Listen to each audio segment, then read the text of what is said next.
तेज प्रताप को चरित्र प्रमाण पत्र दिया कि वैसे ऐसी गतिविधियों में इन्वॉल्व है जिसका सामाजिक जीवन में बहुत गलत असर पड़ता है और ये सामाजिक न्याय के खिलाफ है। कोई सेंसेस बात नहीं, ठीक नहीं है, पारिवारिक मामला है और राजनीतिक मामला। इसको लालू जी ने बना दिया ट्वीट करके, निष्कासन करके, नहीं तो ये मामला वैसे का वैसे रह जाता। एक राजनीतिक मुद्दा बनाया जा रहा है। लालू जी को ट्वीट नहीं करना चाहिए था ना, राजनीतिक मुद्दा उन्होंने बनाया। अगर मान बेटा एक मिनट, आप लोग गलत बात मत बोलिए, आप लोग फंसा दीजिएगा लालू जी को, मैं बता रहा हूँ। वो एक गंभीर राजनेता के तौर पर माना जा रहा है और बिहार की राजनीति में वो एक बहुत ही लोकप्रिय नेता के तौर पर उभर कर सामने आए हैं। वो अपने भाई की बात तो कर नहीं रहे, वो कह रहे हैं उनसे सावधान रहने की जरूरत है, और वो ये भी कह रहे हैं कि सावधान तो तेजस्वी को रहने की जरूरत है। लेकिन तो थोड़ी कहता है कि मुझे अपनी कमियों की वजह से, मेरी गलतियों की वजह से निकाला, हमेशा उसको एक षड्यंत्र के तौर पर देखता है। नमस्कार दोस्तों, अगर आप भी इस देश को मजबूत और शक्तिशाली बनाना चाहते हैं तो वीडियो को लाइक करके कमेंट में दिल खोल के जय श्री राम जरूर लिखें और चैनल को सब्सक्राइब करने में जरा सा भी कंजूसी ना करें।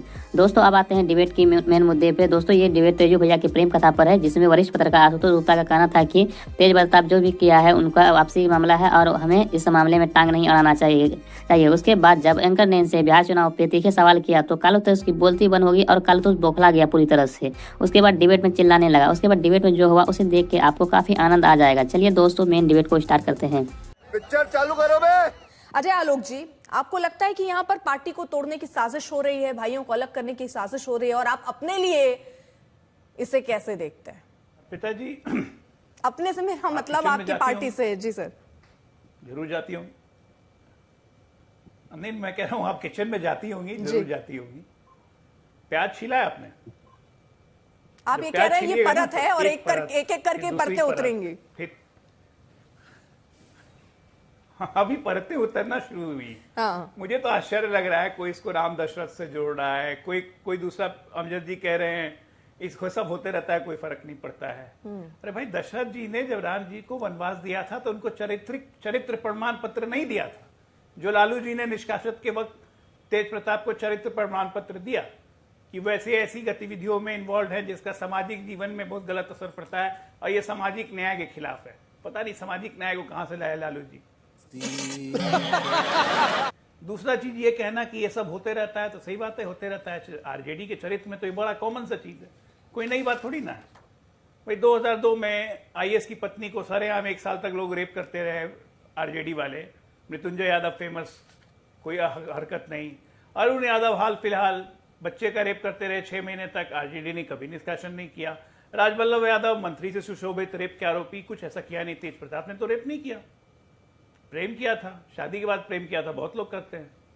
तो इसलिए मैं कह रहा हूं ये प्याज की परत है। मेरा बोलना ठीक नहीं है, पारिवारिक मामला है और राजनीतिक मामला। इसको लालू जी ने बना दिया ट्वीट करके, निष्कासन करके, नहीं तो ये मामला वैसे का वैसे रह जाता। अब रहा बात कि क्या सामाजिक जीवन में जो हम लोग हैं, एक पब्लिक लाइफ में हैं, तो क्या हमारा राजनीतिक जीवन और सामाजिक जीवन अलग है? बिल्कुल नहीं है, हो ही नहीं सकता है। हमारा व्यक्तिगत जीवन हमारे सामाजिक जीवन को प्रभावित करता है, हमारे चरित्र को दर्शाता है, और आरजेडी का चरित्र के विपरीत लालू जी ने काम किया है। क्योंकि 1997 में आरजेडी बनने के बाद ऐसे ऐसे तमाम लोगों को, राजबल्लभ यादव, अरुण यादव, जितने मैं नाम गिना रहा हूं, मृत्युंजय यादव, शहाबुद्दीन, तस्लीमुद्दीन, ऐसे सभी लोगों को सुशोभित किया गया है, किसी को निष्कासन नहीं किया गया। और सुशोभित इस तरह से नहीं, जब केंद्र में मौका मिला तो उनको केंद्रीय में मंत्री बनाया गया, जब राज्य में सरकार रहे तो राज्य में मंत्री बनाया गया। तो भी अचानक पुत्र का निष्कासन, इसलिए मैं कह रहा हूं प्याज की परत है, खुलती जाएगी, पता चलते जाएगा। बहरहाल राजनीतिक तौर से मुझे इसमें कुछ बोलना भी नहीं है, बोलना उचित भी नहीं है। अच्छा चलिए, प्याज की परतें आप कह रहे हैं खुलती जाएगी, जरा ये भी बता दीजिए जो मैंने प्याज, ये सब्जी किसकी बनेगी फिर कुल मिला के? ये डैमेज तो नहीं कर जाएगा इनकी, कहीं सब्जी जलवल तो नहीं जाएगी इससे? सब्जी, चलो भाई देखो अब मैं क्या करता हूँ। मैं वही कह रहा हूँ। मैं एक बात और आपको बता रहा हूँ, किचन की बात से फिर एक बात बता रहा हूँ। गैस ऑन करके पानी डाल के पलीता कभी नहीं छोड़ना चाहिए, उबल के पानी बाहर आ जाता है। लक्षण सामने आ गए हैं, बड़े भैया के पोस्ट देख लीजिए, पानी बॉयल होना शुरू हो गया है। अगर गैस ऑफ नहीं करेंगे पानी बाहर निकलेगा, फिर प्याज की परतें खुलेंगी। समझदार को इशारा काफी है। अब आके दर्शकों के लिए और बता दूं, कृष्ण अर्जुन सब कुछ किया जा रहा है, किसी को समझ भी नहीं आएगा।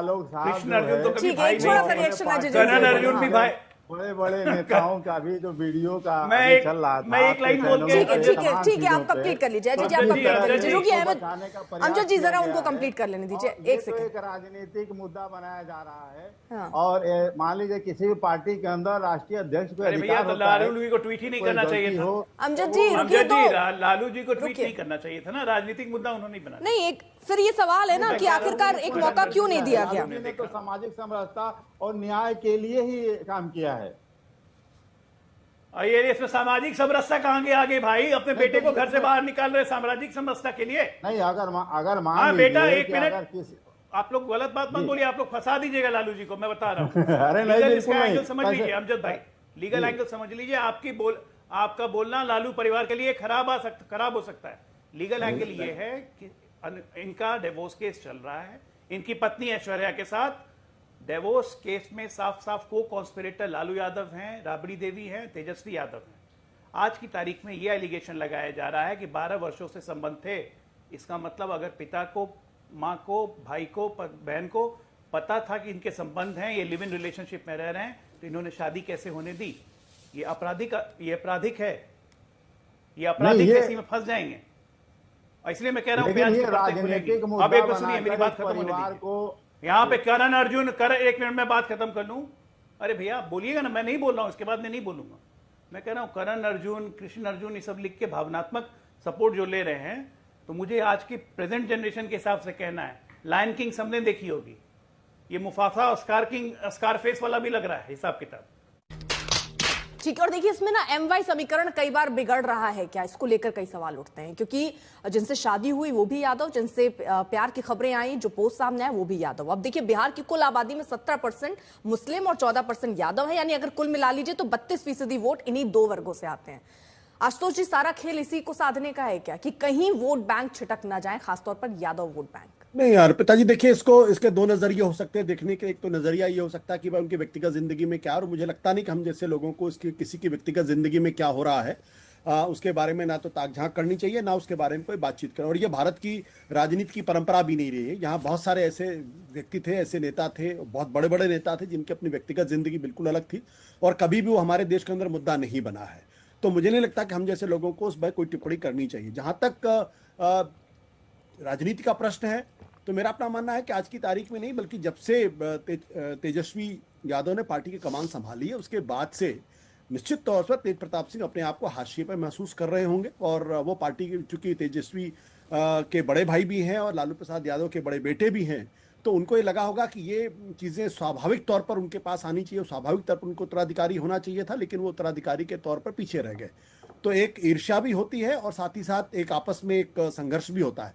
आज की तारीख में बिहार की राजनीति में आरजेडी का मतलब तेजस्वी यादव, लालू प्रसाद यादव हैं। तेज प्रताप के निकलने और न निकलने का कोई फर्क आने वाली राजनीति में नहीं पड़ने वाला, ना ही यादव समुदाय में किसी तरीके की कोई दरार पड़ने वाली है। जैसा कि आपने उत्तर प्रदेश के अंदर भी देखा था कि अखिलेश यादव और उनके चाचा के बीच में झगड़ा हुआ, लेकिन अंततः सारा का सारा जो वोट सामाजिक आधार था वो अखिलेश यादव के पास आया, और चाचा जो है वो पूरी तरीके से वो किनारे हो गए। जबकि एक जमाने में उनकी तूती बोला करती थी आप कह रहे हो यादव। अगर कि इसका कोई फर्क नहीं पड़ेगा, तो ऐसे समय पर ऐसा पोस्ट आना, जिसको साजिश भी देखा जा रहा है, क्योंकि वो तो हैक करने की बात कर रहे हैं ऐसे टाइम पर, क्योंकि बिहार में इलेक्शन है, ऐसा होना, उसके बाद बड़ा एक्शन होना, क्योंकि तेज प्रताप तो कई बार ऐसे इंसिडेंट उनके साथ हुए हैं जब हर बार उन पर कार्रवाई की मांग उठती रही, लेकिन तब एक्शन होना, 6 साल के लिए पार्टी से निकाल देना, परिवार से अलग कर देना, क्या ये साजिश है? अगर कोई फर्क पड़ ही नहीं रहा था तो इतना बड़ा एक्शन लेने की क्या जरूरत थी फिर? जब पार्टी ने फैसला किया तो उनको ये लगा होगा कि अब इससे ज्यादा नहीं हो सकता, या इससे ज्यादा नहीं बर्दाश्त किया जा सकता, और उनको लगा कि अगर इससे ज्यादा चीजें जाएंगी तो हो सकता नुकसान हो पार्टी को। लेकिन मेरा अपना जो एक मेरी इंडिपेंडेंट समझ है, उसके हिसाब से मुझे नहीं लगता किसी तरीके का कोई असर पड़ने वाला बिहार की राजनीति के अंदर, या बिहार की राजनीति में कोई बहुत बड़ा तूफान आने वाला है तेज प्रताप सिंह के जाने से, या तेज प्रताप इस तरीके की चिट्ठियां लिखेंगे, सारा यादव समुदाय तेज प्रताप के साथ चला जाएगा, ऐसा कुछ नहीं है। क्योंकि तेज प्रताप की छवि पिछले 7-8 सालों में, बल्कि 10-12 सालों में अगर आप देखें तो कोई बहुत गंभीर राजनेता की नहीं रही, और उनकी तुलना में तेजस्वी को एक गंभीर राजनेता के तौर पर माना जा रहा है, और बिहार की राजनीति में वो एक बहुत ही लोकप्रिय नेता के तौर पर उभर कर सामने आए हैं। और पिछला जो विधानसभा का चुनाव हुआ था उसमें उन्होंने अपने आप को साबित भी किया था, जब उनके और महागठबंधन और अच्छा, ये सर जो जयचंद वाली बात चल रही है, वो ये कह रहे हैं जयचंद हैं, अंदर भी हैं, बाहर भी हैं, वो अपने भाई की बात तो कर नहीं रहे, वो कह रहे हैं उनसे सावधान रहने की जरूरत है, और वो ये भी कह रहे हैं कि सावधान तो तेजस्वी को रहने की जरूरत है, लेकिन मैं वक्त पर सब कुछ उजागर कर दूंगा। तो ये चिट्ठी है या चेतावनी है सर? नहीं, कुछ भी नहीं है, इसको बहुत गंभीरता से नहीं लेना चाहिए, मेरा तो साफ तौर पे मानना है। जब भी किसी आदमी को पार्टी से निकाला जाता है तो थोड़ी कहता है कि मुझे अपनी कमियों की वजह से, मेरी गलतियों की वजह से निकाला, हमेशा उसको एक षड्यंत्र के तौर पर देखता है। वो कोई भी हो, किसी भी पार्टी के अंदर हो, वो चाहे कांग्रेस पार्टी हो या कहीं भी हो, जब भी किसी को निकाला जाएगा तो वो इसी तरीके की भाषा का इस्तेमाल करेंगे। अब ये तो तेजस्वी यादव को समझना, तेज प्रताप यादव को समझना है, और अगर इतनी जयचंद आरजेडी के अंदर है तो फिर मुझे कुछ कहनी नहीं, उसके बारे में कोई टिप्पणी नहीं करनी। ठीक है, क्या बोला तूने?